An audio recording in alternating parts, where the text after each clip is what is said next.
الذين اصطفى ونعوذ بالله من شرور أنفسنا ومن سيئات أعمالنا من يهده الله فلا مضل له ومن يضلله فلا هادي له ونشهد أن لا إله إلا الله وحده لا شريك له ونشهد أن سيدنا وسندنا وحبيبنا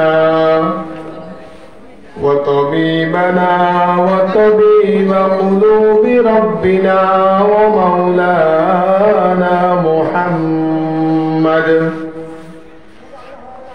صلى الله عليه وعلى آله وأصحابه وبارك وسلم الذي أرسله الله بالحق كافة للناس بشيرا ونذيرا وداعيا إلى الله بإذنه وسراجا منيرا فقد قال الله سبحانه وتعالى في كلامه المجيد وفرقانه الحميد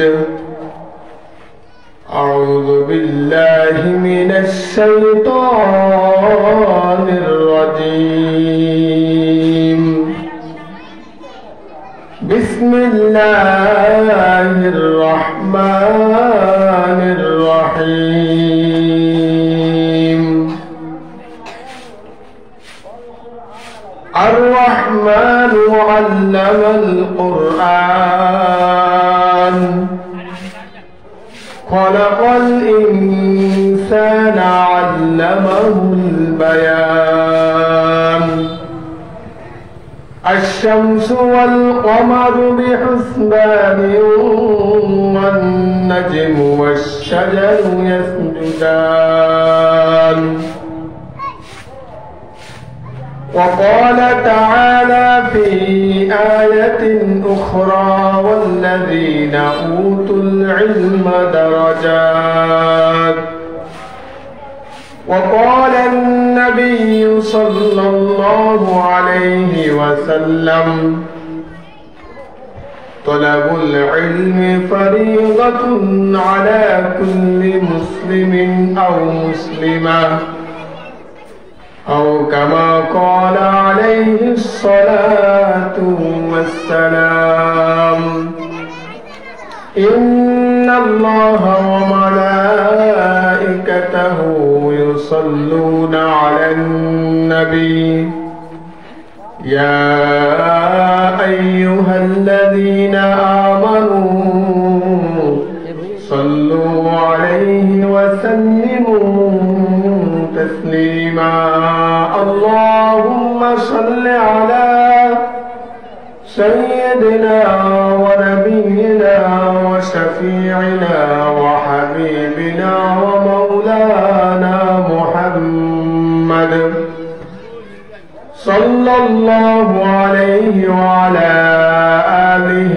وأصحابه وبارك وسلم اللهم صل على محمد وعلى آل محمد كما صليت على إبراهيم وعلى آل إبراهيم إنك حميد مجيد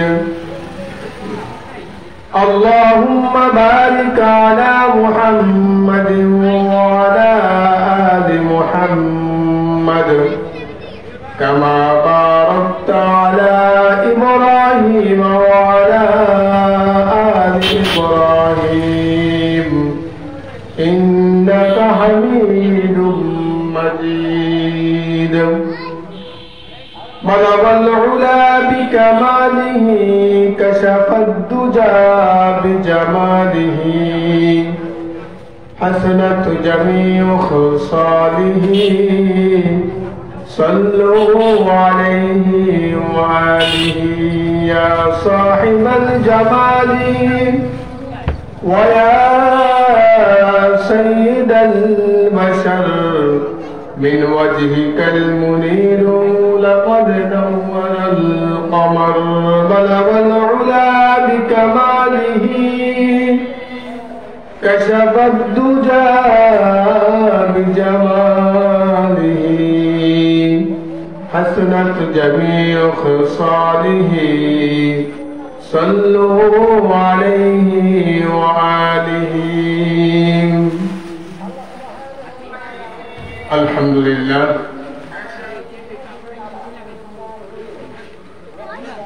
আল্লাহ পাক রব্বুল আলামিনের দরবারে অসংখ্য লক্ষ কোটি শুকরিয়া। আল্লাহ তাআলা আমাদের সকলকে পবিত্র আসরের নামাজ আদায় করার পর একটি দিনে মজলিসে বসার তৌফিক দিয়েছেন। হযরত শাহ মিরান রহমতুল্লাহ আলাইহির অন্যতম সঙ্গী হযরত শাহ দোয়ালদার রহমতুল্লাহ আলাইহির ঐতিহাসিক ৫৭তম বার্ষিক ইসারে সওয়াব ওয়াজ ও মাহফিল আজ ২৬শে ডিসেম্বর ১১ই পৌষ ১৪৩০। আজকের এই মহতী মাহফিলের সম্মানিত সভাপতি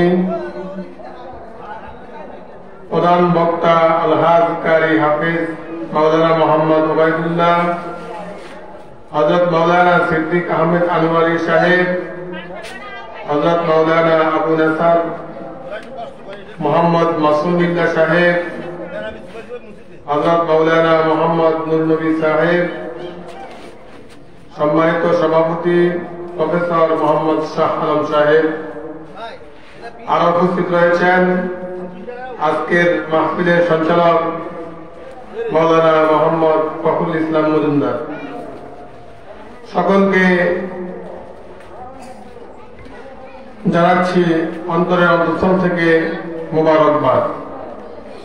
আল্লাহ তাআলা আমাদের সকলকে যারা যে সকল মেহমানগণ প্রতিমধ্যে রয়েছেন সহি সালামতে আল্লাহ তাআলা সকলকে মাহফিলের প্যান্ডেলে আসার তৌফিক দান করুন, সকল বলি আমিন। সম্মানিত এলাকাবাসী,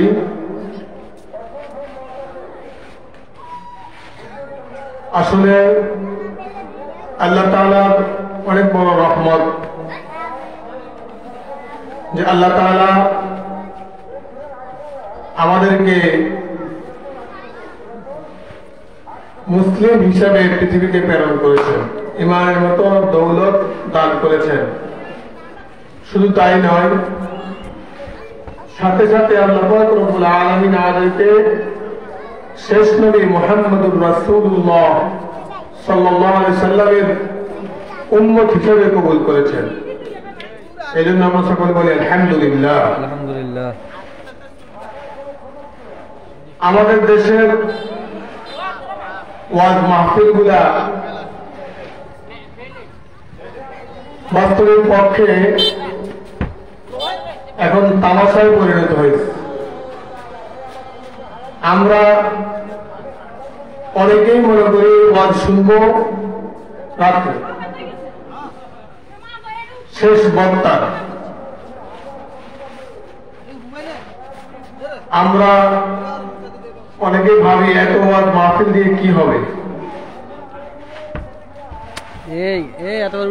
যেগুলা আমরা যারা এরকম কথাবার্তা মনে আনি বা ভাবি, আমরা এই শ্রেণীর লোকগুলা ওয়াজ মাহফিলে যাই না, মসজিদেও কি যাই না। যারা বলে এত ওয়াজ মাহফিল দিয়ে কি হবে, আফসোসের বিষয় হলো আমরা আমাদের হিন্দু সম্প্রদায়ের যে ভাইয়েরা আছেন, আমরা শুনছি তাদের 12 মাসের 13 পূজা, কিন্তু তারা কখনো এই কথা বলে না এত পূজা করে কি লাভ হবে।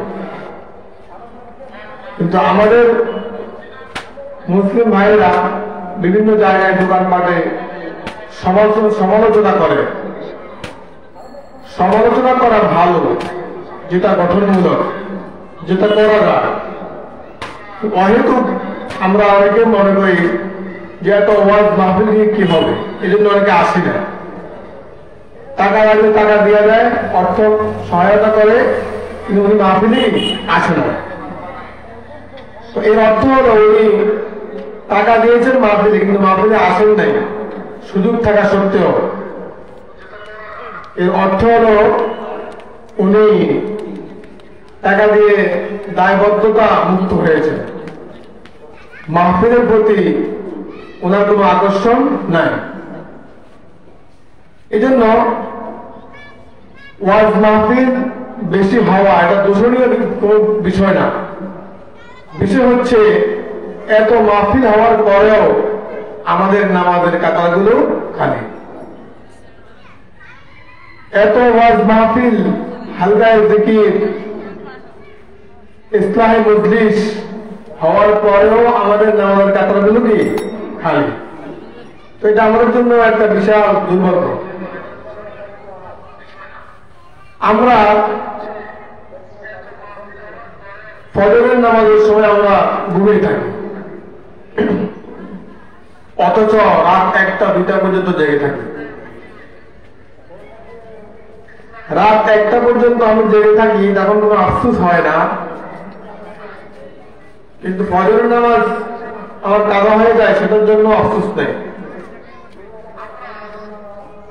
কোন কাজের ক্ষেত্রে যদি কেউ দিনই কোনো লাইনে, দিনই কোনো বিষয়ে কোনো কাজ করে, তাহলে সেটাকে হাইলাইট করতে চায় যে আমি এই কাজ করছি, রাত্রে 1টা পর্যন্ত কাজ করছি, আমার সাথে কেউ ছিল না, অমুক ছিল, তমুক ছিল, এই করছি সেই করছি। তো তার দ্বারা যখন ব্যক্তিগত যে আমলগুলো সেগুলো যখন ছুটে যায়, তাহলে এটার জন্য সে কখনো আফসোস করে না। রাত 1টা পর্যন্ত মাহফিলের কাজ করছে, ফজরের নামাজ কাজা, কোন ফায়দা হয়েছে? কোন ফায়দা হয়নি।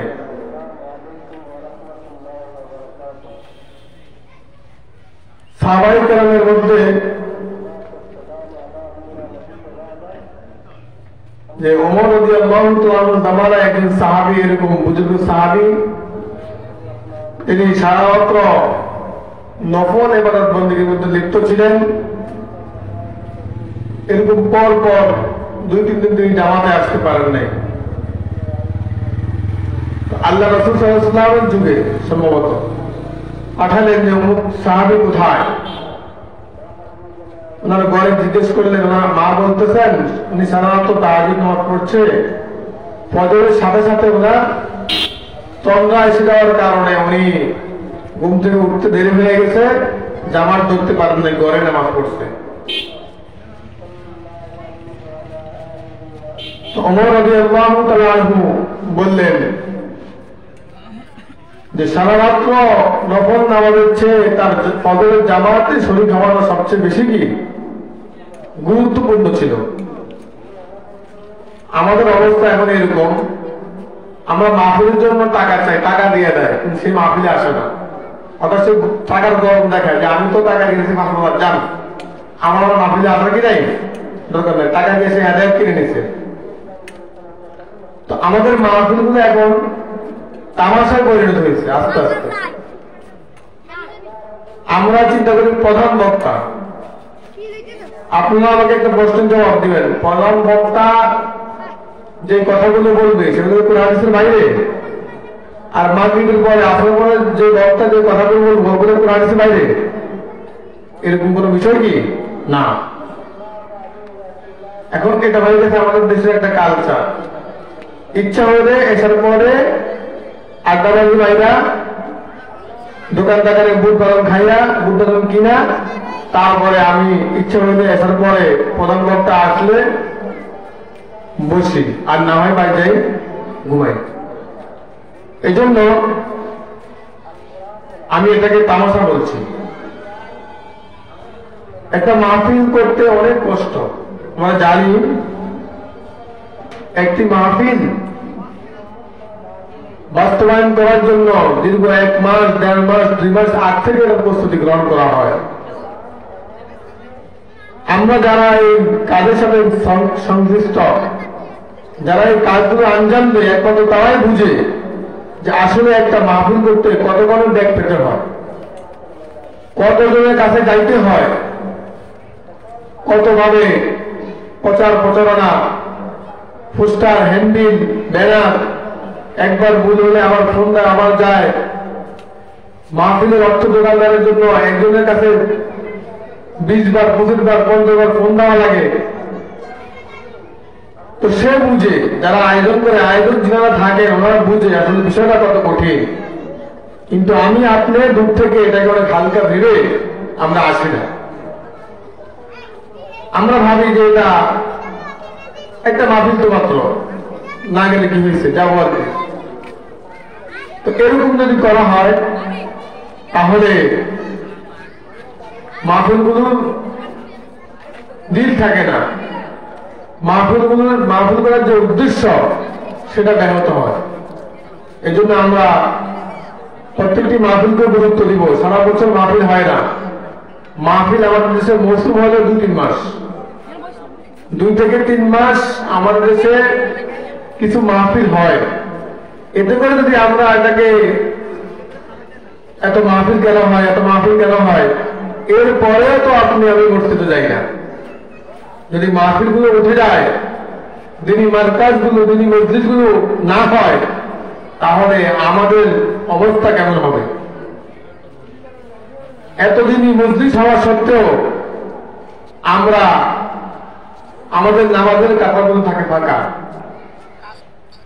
এত প্রচার প্রচারণা, এত ওয়াজ, এত ইউটিউব, ফেসবুক, এত ভাবে আলেম ওলামা বিভিন্ন ভাবে আমাদেরকে বুঝাইতেছেন।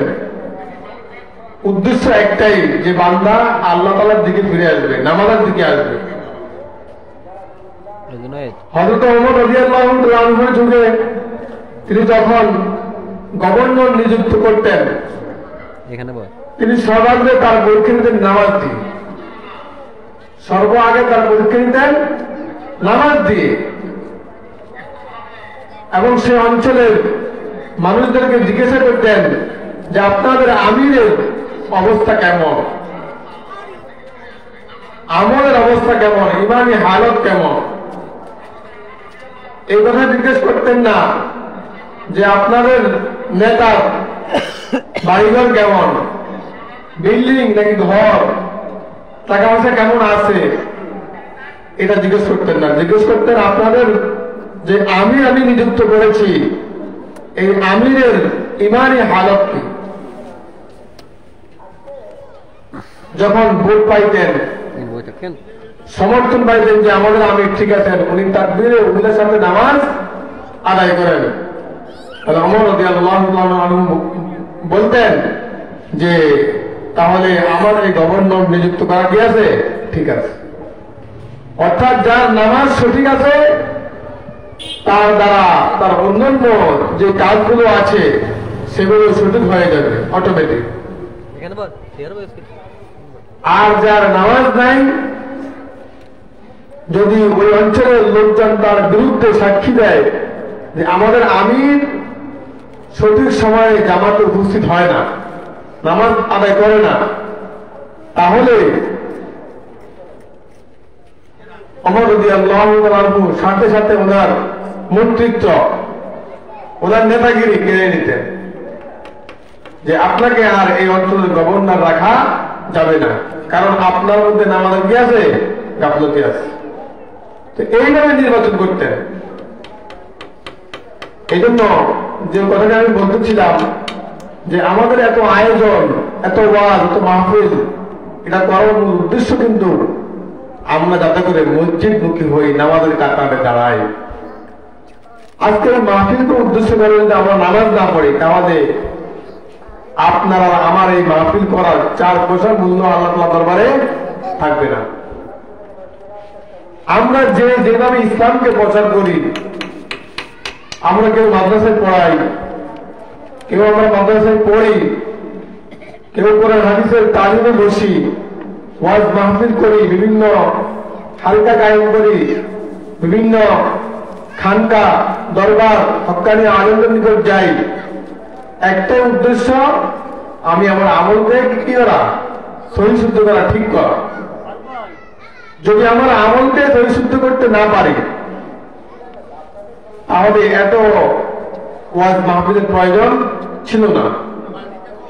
অর্থাৎ মূল উদ্দেশ্য হলো আমি আর আপনি যাতে করে মসজিদ মুখী হই, 5 ওয়াক্ত নামাজ তাকবীর ও উলার সাথে আদায় করি। এজন্য সম্মানিত হাজরিন, পর্দার আড়ালে আমাদের মা ও বোনেরা, আমরা অবশ্যই নামাজকে সংরক্ষণ করবো। আল্লাহ তাআলা পবিত্র কোরআনে বলেন, হাফিজু আলাস সালাওয়াতি ওয়াস সালাতিল উস্তা, যে তোমরা তোমাদের নামাজগুলোকে হেফাজত করো। এই হেফাজতের উদ্দেশ্য হলো নামাজকে সঠিকভাবে কি করো।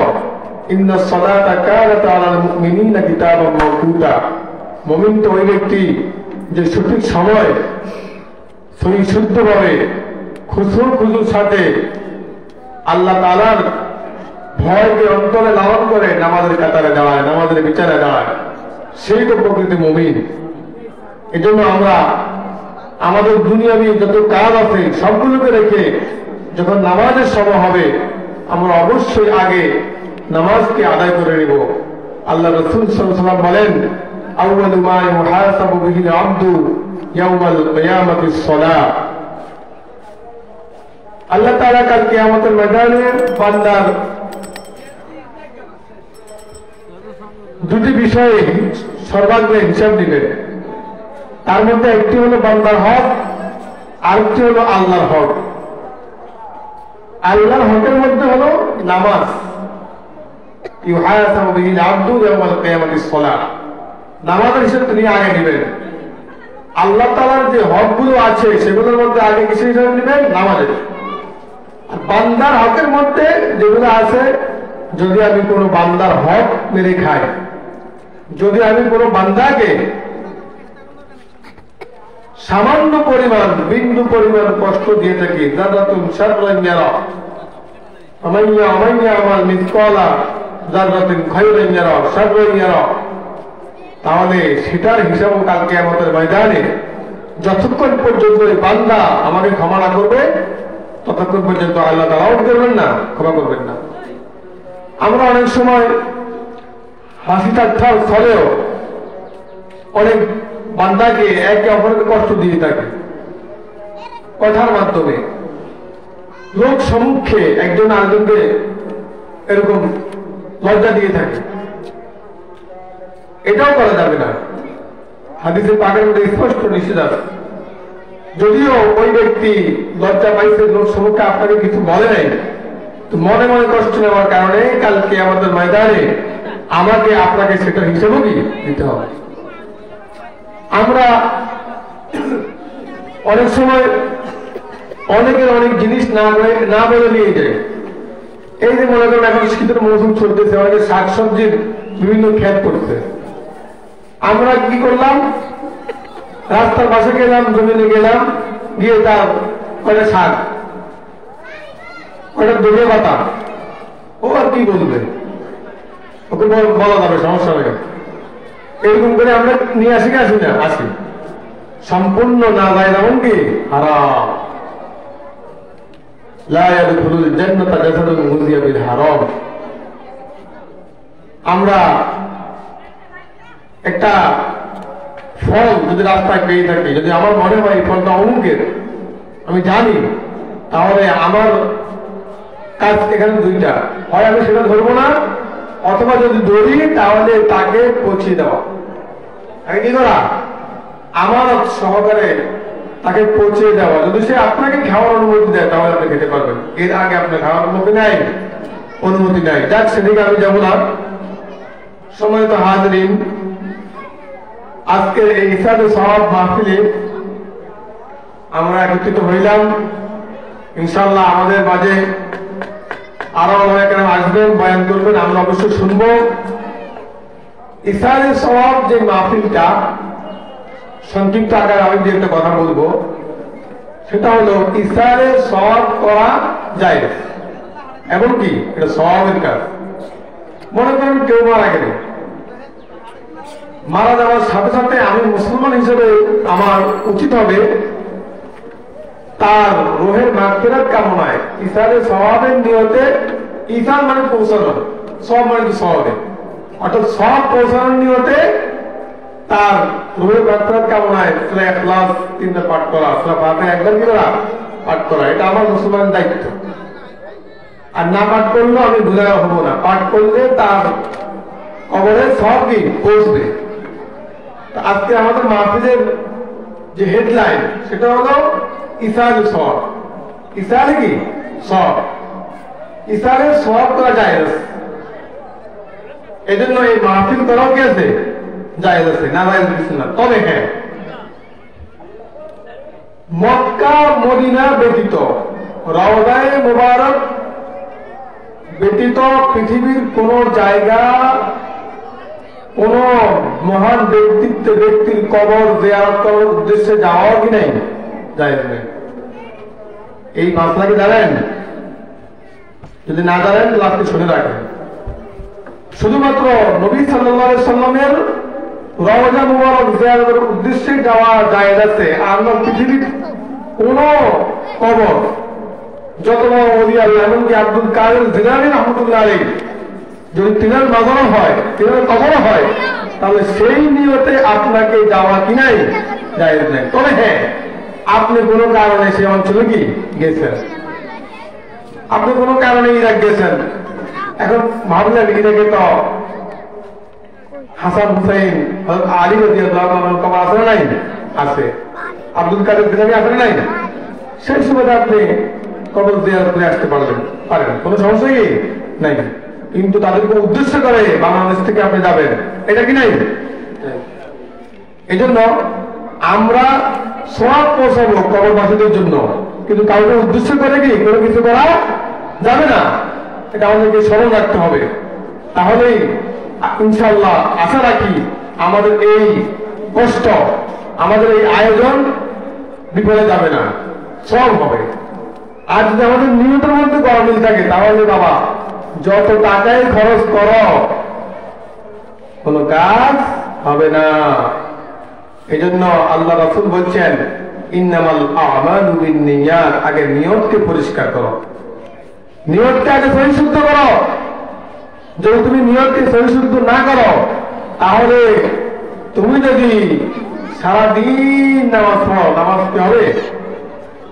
সারাদিন রোজা হবে? বছর রাখতেছেন, কিন্তু একটা নিয়ত করলে কি ফরজ রাখেন না নফল রাখেন, তাহলে হলো না। এই জন্য অর্থমতো নামাজ পড়া এটা ফরজ।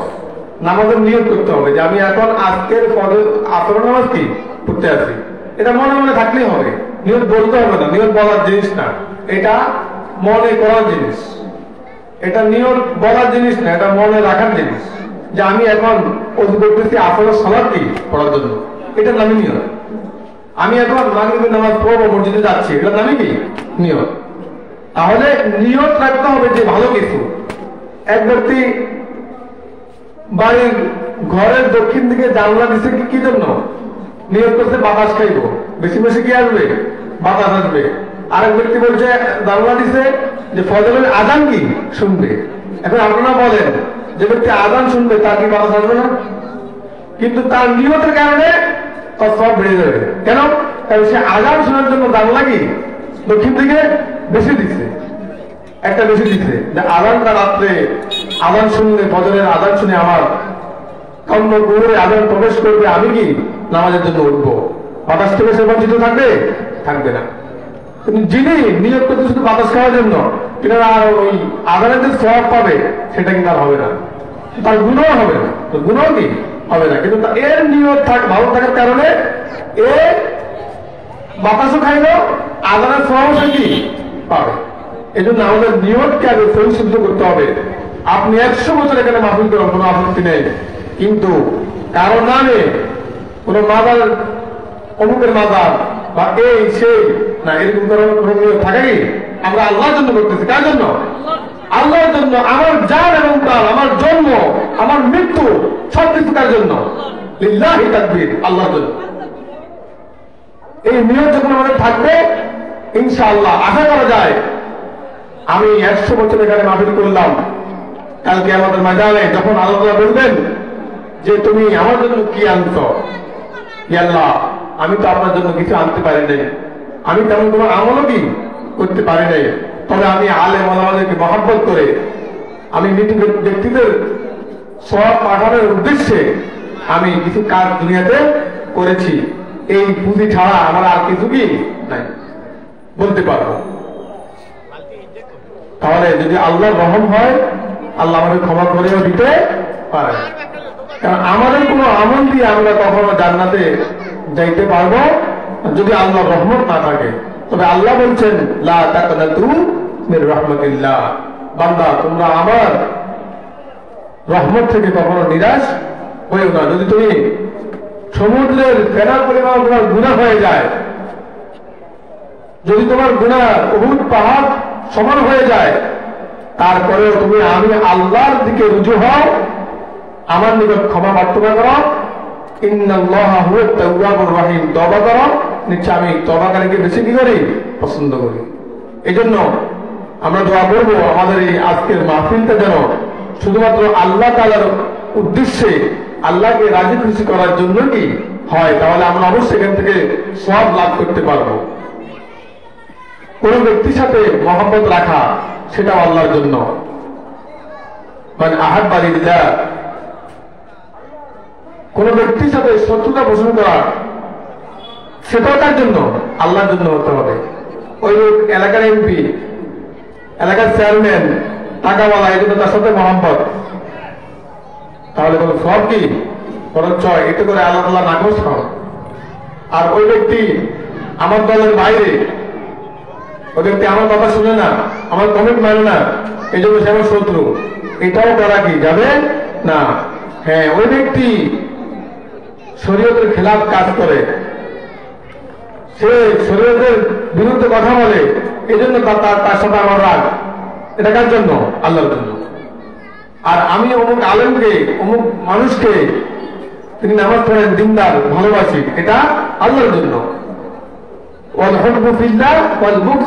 হাদিসে আসছেন তোমরা কাউকে ভালোবাসো সেটাও আল্লাহর জন্য, আর কাউকে তোমরা কারো বিরুদ্ধে বলো সেটাও কি, কারোর শত্রুতা পোষণ করো সেটাও আল্লাহর জন্য। এই জন্য আমাদের যাবতীয় কাজগুলো, আমাদের যাবতীয় আমলগুলো একমাত্র ইন্নামাল আমালু বিন্নিয়াত, আমাদের নিয়ত থাকবে শুধুমাত্র কার জন্য? আল্লাহর জন্য।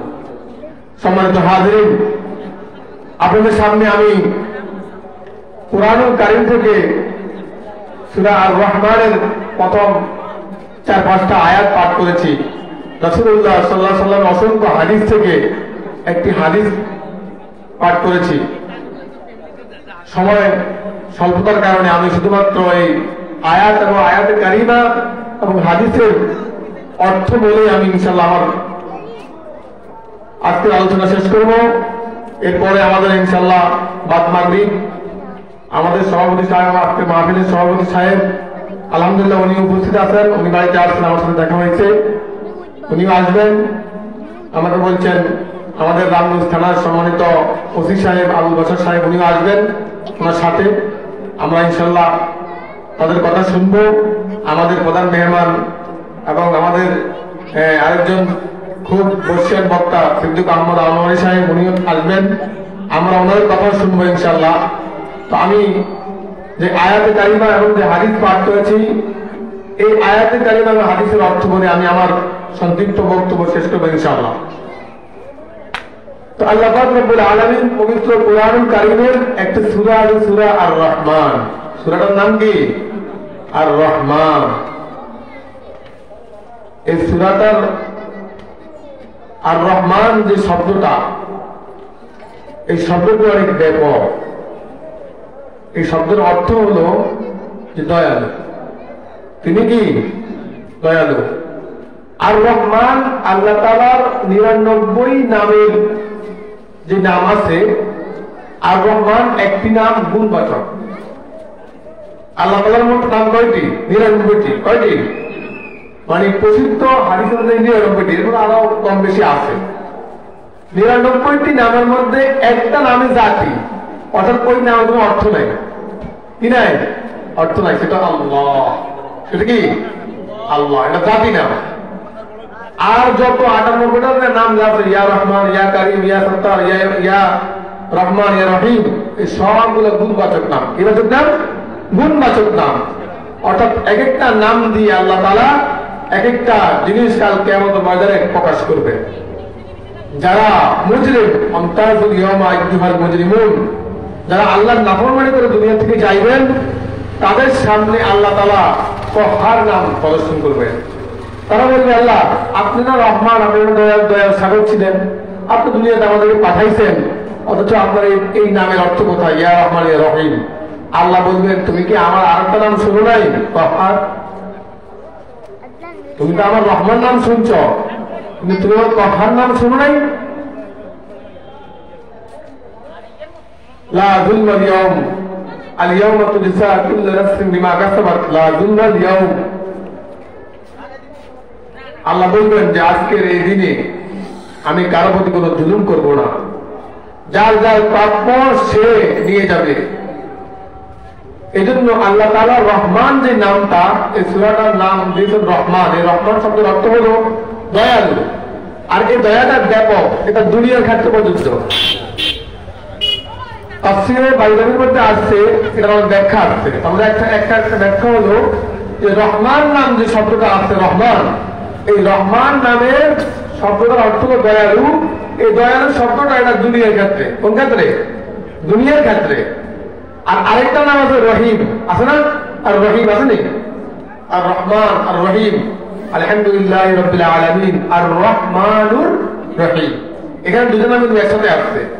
আর রহমান এর অর্থ হলো তিনি দয়ালু। কেমন দয়ালু? পৃথিবীবাসীর জন্য, পৃথিবীর সমস্ত আকাশের নিচে যত মানুষ আছে, যত জীবজন্তু আছে, সাগরের নিচে, জমিনের নিচে 18,000 মাখলুকাত আল্লাহ সৃষ্টি করেছেন।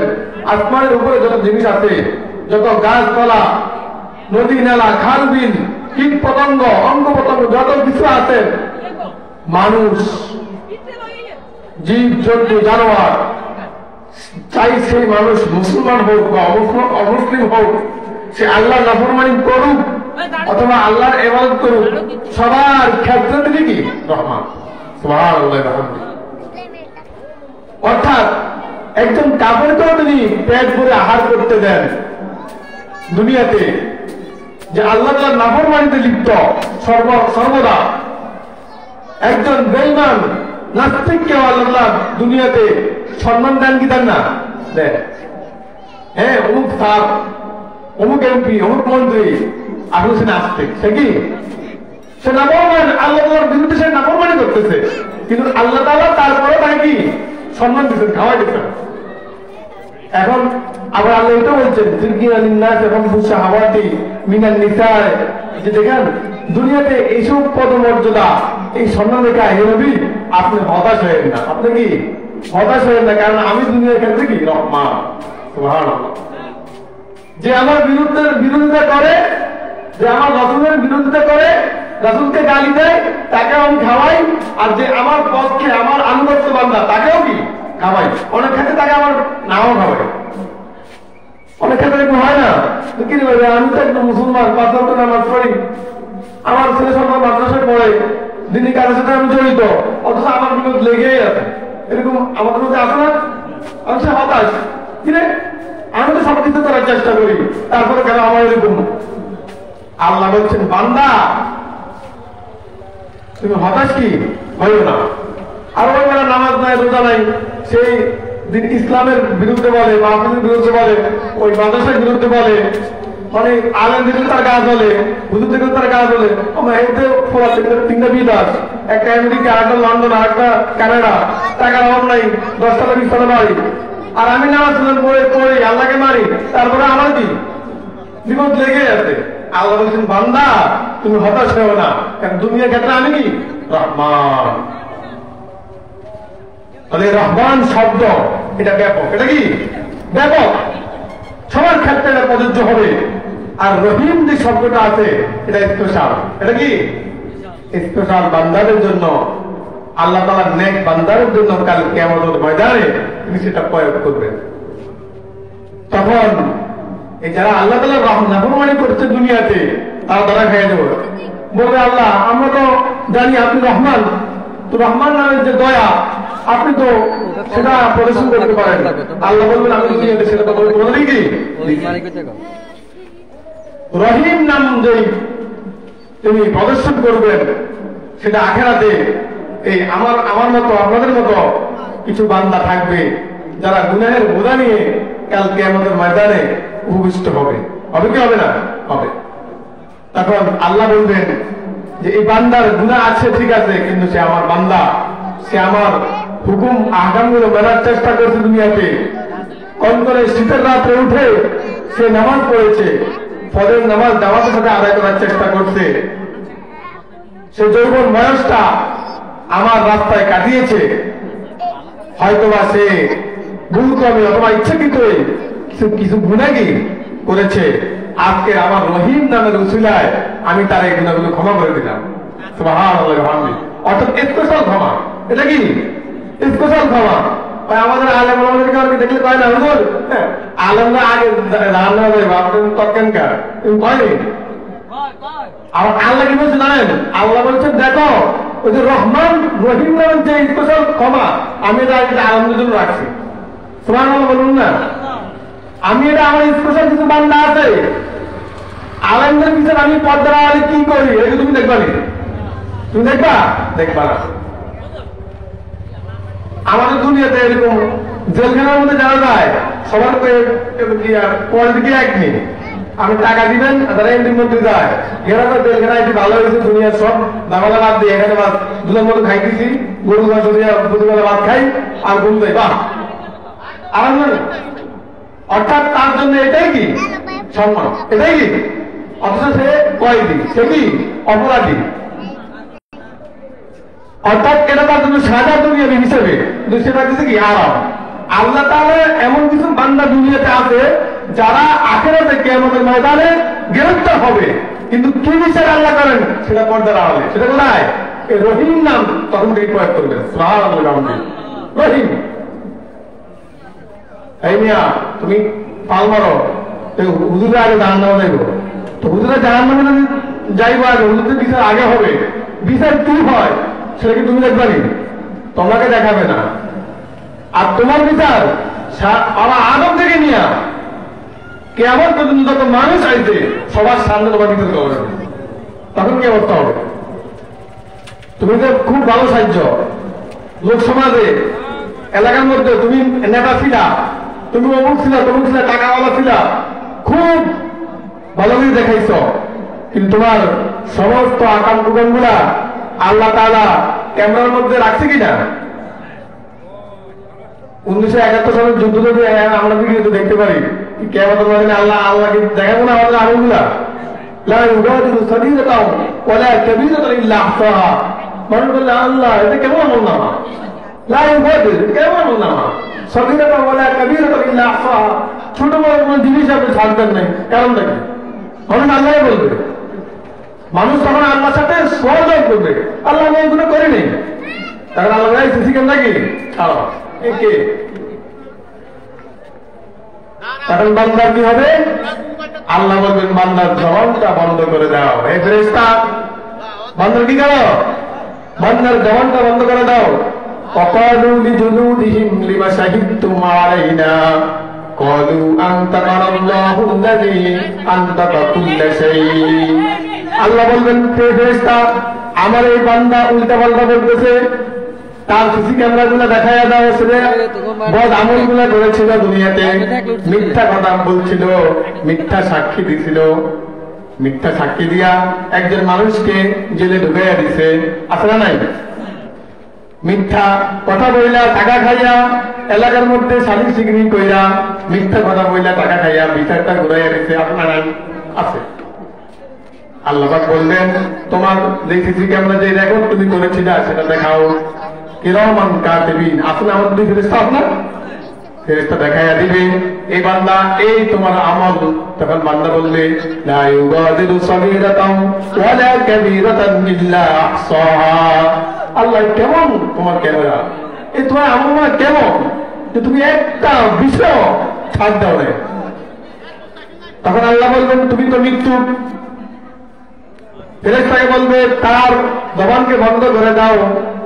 তখন তার অঙ্গ প্রত্যঙ্গের মুখ খুলে যাবে। হাত বলবে আমার দ্বারা সে এই অপরাধ করেছে, চোখ বলবে আমার দ্বারা সে এই অপরাধ করেছে, পা বলবে আমার দ্বারা সে এই অপরাধ করেছে। তার চামড়া তার বিরুদ্ধে সাক্ষী দিবে। তখন সে তারা বলবে কলু আনতাকাল্লাহুল্লাযী আনতাকা কুল্লা শাই। সে বলবে তোমরা কিভাবে কথা বলো? তারা বলবে হাত বলবে, পা বলবে, অঙ্গ প্রত্যঙ্গ বলবে আমার আল্লাহ আমাদের জবানকে খুলে দিয়েছে। তাহলে বোঝা গেল যে আল্লাহ তাআলার ক্যামেরা থেকে কোন ব্যক্তি কি ছাড় নাই। গোপনে গোপনে রাতের অন্ধকারে বৈশা বৈশা মোবাইলের মধ্যে উলঙ্গ ছবি দেখাও, রাতের অন্ধকারে রুমের দরজা আটকাইয়া নাচ গান দেখো। তুমি বড় হুজুর দিনের বেলায় তোমাকে সবাই সালাম করে, কিন্তু আল্লাহ তাআলা যখন তোমার ওই আমলগুলো প্রকাশ করবে তখন তুমি বলবে লা ইউগাদিরু সাগীরাতান ওয়ালা কাবীরাতান ইল্লা আহসাহা। এই কেমন আমল না? এই জন্য আল্লাহ তাআলা এই দুইটা নামের ব্যাখ্যা সামান্যভাবে বললাম যে দুইটা নাম রহমান এবং কি রহিম। রহমান ব্যাপক, দুনিয়াতে সবার জন্য রহমান প্রযোজ্য। আল্লাহ তাআলা তার নাফরমান, তার শত্রু, নবীর দুশমন, হ্যাঁ এরকম গরিব ধনী সবাইকে আল্লাহ তাআলা সম্মান দিবেন, খাওয়াবেন, লালন পালন করবেন। এটা রহমান নামের সিফত। এটা এই রহমান নামের বৈশিষ্ট্য কি এটাই। আর আখিরাতে হবে রহিম। আখিরাতে আল্লাহ তাআলা রহমান কি থাকবেন না। এই কারণে আখিরাতে সমস্ত মুজরিম গুলাকে আল্লাহ বলবেন আমতাজুল ইয়াউমা আইয়ুহাল মুজরিমুন। এই মুজরিমরা দুনিয়াতে বহুত কিছু করছো, তোমরা ফিলিস্তিনের মাটিকে ধ্বংস করে দিয়েছিলে, আমি কিছু বলি নাই। কে বলবে? আল্লাহ বলবে। ফিলিস্তিনের প্রত্যেকটা মানুষকে তোমরা মাটির নিচে চাপাইয়া দিছ, কিছু বলে নাই। ভারতের মুসলমানকে তোমরা চাপাইয়া দিছ, কিছু বলে নাই। বাংলাদেশে আলেমদেরকে তোমরা মেঘি ফিস করে ফেলছে রাস্তার মধ্যে, কিছু বলে নাই। আজকে তোমাদের কোনো ছাড়ই হবে না। আজকে তোমাদের ক্ষেত্রে রহিম নামক যেই নামের সিফত আছে, যে কহার নামক যেই সিফত আছে, আমি সেটাকে কি প্রদর্শন করবো। এই জন্য আল্লাহকে এত সহজ মনে করার কিছু কি, কারণ আল্লাহ রহমান রহিম এবং কি কহারও আছে। কহার নাম আছে না? আছে। এই জন্য আমরা আমাদের আমলগুলো আমার একটি কথাও রেকর্ড হয়ে থাকবে। এই জন্য আল্লাহ বলছেন আর রহমান আল্লামাল কুরআন। তিনি কিন্তু এখানে কোরআন শিক্ষার কথা আগে আনছেন। খলাকাল ইনসান, এরপর বলছেন আমি রহমান কোরআন শিক্ষা দিয়েছি, এরপরে মানুষ সৃষ্টি করছি। এখন মানুষ আগে না কোরআন আগে? কোরআন কি আগে, কারণ শিক্ষার মূল্য নাকি আগে। মানুষ সৃষ্টি করার পর এবার মানুষ কোরআন শিখে। অথচ আল্লাহ বলা উচিত ছিল যে আল্লাহ তাআলা কি করবেন, এই মানুষকে আগে সৃষ্টি করতেন, তারপরে কোরআন কি শিখাইতেন। বিষয় এমন না। কিন্তু তিনি বলছেন আমি আগে কোরআনকে কি শিক্ষা দিয়েছি, এবারে মানুষ কি সৃষ্টি করেছে। এর অর্থ হলো যে আগে তুমি জন্মগ্রহণ করার পূর্ব থেকে আমি কোরআনকে কি তোমার জন্য শিক্ষার জন্য রেখে দিয়েছি। সুবহানাল্লাহ। এই আয়াতের মুতাহাতে আল্লাহ রাসূল বলছেন তলাবুল ইলমি ফরিদাতুন আলা কুল্লি মুসলিমিন ওয়া মুসলিমা, যে প্রত্যেকটা মুসলমান, যে মুসলমানের সন্তান, তার উপর ফরজ হলো সে দ্বীনি বিষয়ের জ্ঞান কি অর্জন করবে। নিস্তার নাই। একজন মানুষ আমরা ছাড়া পাবো না যদি আমরা এই আয়াত এবং এই হাদিসের ব্যাখ্যা বুঝি বা আমরা এটাকে রিসার্চ করি, তাহলে দেখবো যে আমরা প্রত্যেকটা মানুষ কি এর মাথা হাতে পড়ে আছে। তো কালকে আমরা যে কথাটা বলতেছিলাম, কালকে আমাদের ময়দানে আল্লাহ পাক রব্বুল আলামিন আমাদের প্রত্যেকটা আমলের হিসাব কি, আমার মিসকাল যারাতুন খায়রান ইয়ারা, যে ভালো করবে আল্লাহ বলছেন তাকে কোনো জুলুম করা হবে না, সেটা ভালোটা কি অনুপরিমাণ সেটাও সে পাবে।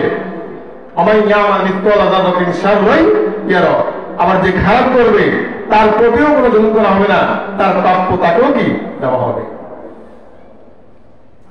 এই জন্য সম্মানিত হাজিরিন, আমরা আমাদের এলাকায় গ্রামে গঞ্জে অনেক মাহফিল হয়, আমরা বলি এত মাহফিল দিয়ে কি হবে, এরপরেও তো আমাদের মসজিদের কাতার ফাঁকা। যদি এগুলো নাই থাকে, ইসলামিক মসজিদ নাই থাকে, তালিম পরিবেশ নাই থাকে, তাহলে আমরা কোথায় গিয়ে বুঝবো? চিন্তা করছেন? এজন্য আমি আহ্বান করব, আজকের এই মাহফিলে যে সকল ওলামায়ে কেরাম আসবেন, আমরা আমাদের অন্তত আজকের দিনের জন্য আমাদের কাজকর্মকে সংক্ষিপ্ত করে আমাদের এই যারা দায়িত্বশীল আছেন, এই বাজারের মধ্যে এখানে বাজার মিলে মার্কেটে সব মানুষ গিয়ে থাকে, আমরা তাদেরকে ইনশাআল্লাহ সুন্দর কথা দিয়ে ভালো আচরণ দিয়ে তাদেরকে মাহফিল প্যান্ডেলে নিয়ে আসবো। এবং আমরা এলাকার মধ্যে যারা আছি, বিশেষ করে এই মাহফিল ইন্তেজামিয়া কমিটি সহ এই বাড়ির আশেপাশে বাড়িতে যে পুরুষরা আমরা রয়েছি, আমরা অবশ্যই নামাজের পর মাহফিলের প্যান্ডেলে কি বসে যাব। যদি আমি এখানে না বসি তাহলে যদি কথা বলবেন ওই মনে কষ্ট নেবেন কি জন্য এখানে আসলাম। এই জন্য আমরা ইনশাল্লাহ আজকে মাহফিলকে সৌন্দর্যমণ্ডিত করতে আমরা যে যেখানে আছি আমরা অবশ্যই জামাতের সাথে নামাজ আদায় করব। নামাজের কোন রকম ত্রুটি আমরা করবো না। আমরা অনেক ক্ষেত্রে দেখা যায় কাজ করতে গিয়ে মাহফিলের কাজের করতে গিয়ে আমরা নামাজকে তরক করি, এটা করা যাবে না। আল্লাহ তাআলা আমাদের সকলকে আমল করার তৌফিক দান করে, সকল বলি আমিন।